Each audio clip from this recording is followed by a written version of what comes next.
कोगनोळीसह परिसरातील नागरिकांना डिजिटल बँकिंगची दूरदृष्टी देणाऱ्या विजन कोऑपरेटिव्ह सोसायटी कोगनोळीचे मोबाईल ॲप्लिकेशन डाउनलोड केले आहे का? नाही.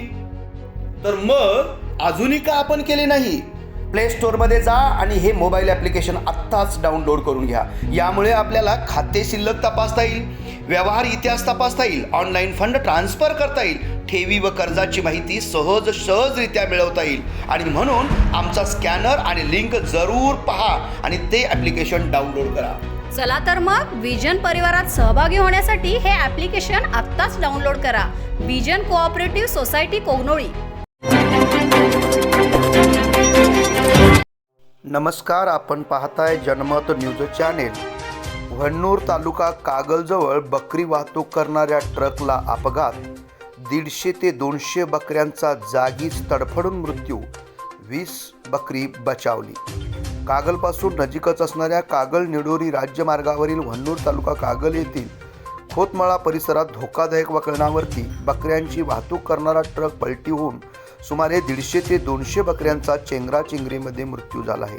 यामध्ये 20 बकरी बचावली असून मृत बकऱ्यांच्या वरती सेंडूर नजीक असणाऱ्या शेतीवाडीमध्ये दफन करण्यात आलेले आहे. याबाबत अधिक माहिती अशी की राजस्थानमधून कर्नाटक राज्याच्या दिशेने बकऱ्याची वाहतूक करणारा ट्रक पहाटे 5च्या सुमारास रस्त्याचा अंदाज न आल्यामुळे व चालकाचा ताबा सुटल्यामुळे खचाखच 3 टप्प्यामध्ये बकरी भरलेला ट्रक पलटी झाला. यामुळे या अपघातामध्ये सुमारे 200 बकऱ्यांचा मृत्यू झाल्याचे समजते. सध्या ऊस वाहतुकीचा सीझन सुरू आहे, त्यामुळे या रस्त्यावरून अनेक वाहनांची ये-जा सुरू असते. चालकाला या रस्त्याचा अंदाज न आल्यामुळे हा अपघात झाल्याचे प्रथमदर्शनी सांगण्यात आले. सुदैवाने या गाडीत असणारे चालक व क्लीनर हे किरकोळ जखमी झाले असून संबंधित घटनेबाबत पोलिसांनी कारवाईच्या दृष्टीने चालकाला ताब्यात घेतल्याचे समजते.